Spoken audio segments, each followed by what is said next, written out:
Habiskan dana 800 juta lebih.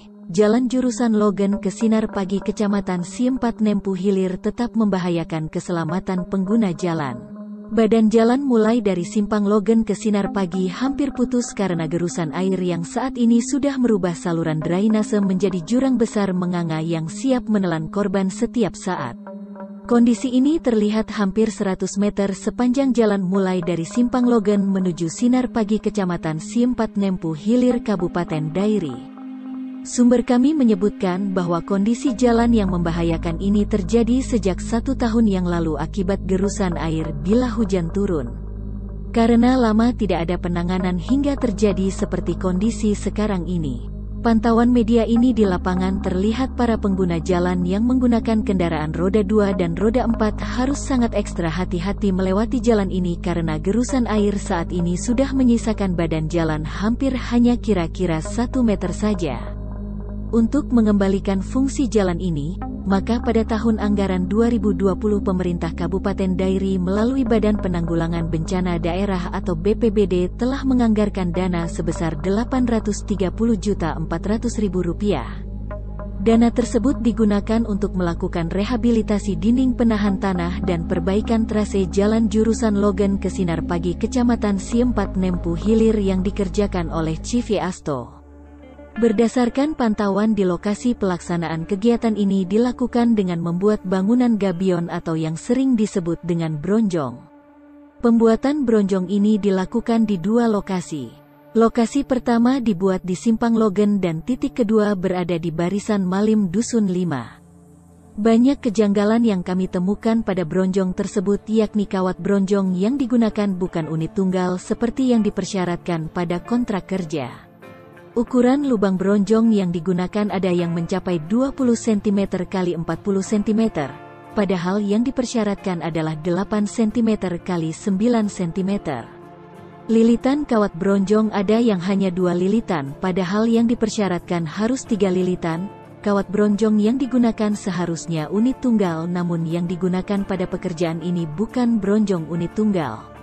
Terlihat kawat bronjong sudah mengalami korosi atau karat dini. Maka patut diduga bahwa kadar galvanis dari kawat bronjong ini tidak sesuai dengan kadar galvanis yang dipersyaratkan.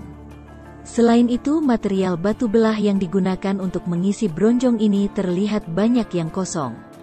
Padahal persentasi toleransi kekosongan batu bronjong atau losses hanyalah 10%.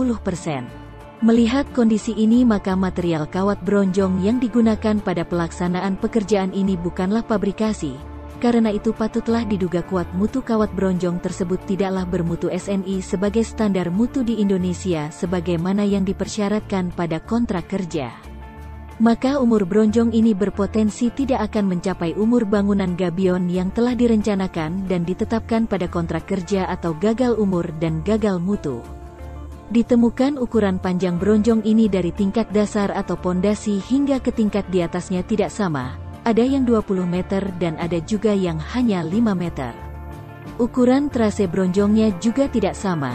Ada yang hanya 30 cm dan ada yang 50 cm padahal ukuran trase bronjong yang dipersyaratkan adalah 50 cm. Kami juga menemukan bahwa barisan bronjong ini ada yang bertimpa dengan kata lain satu barisan 2 bronjong. Pada bagian tingkat paling atas terlihat barisan bronjong ada yang terpotong yang hanya memiliki panjang kira-kira 10 meter. Fakta di lokasi pertama terlihat bahwa kerusakan jalan ini hampir mencapai hingga kurang lebih 100 meter dan sangat butuh perbaikan agar dapat mengembalikan fungsi jalan ini. Namun bronjong yang dipasang hanyalah berukuran panjang kurang lebih 35-50 meter.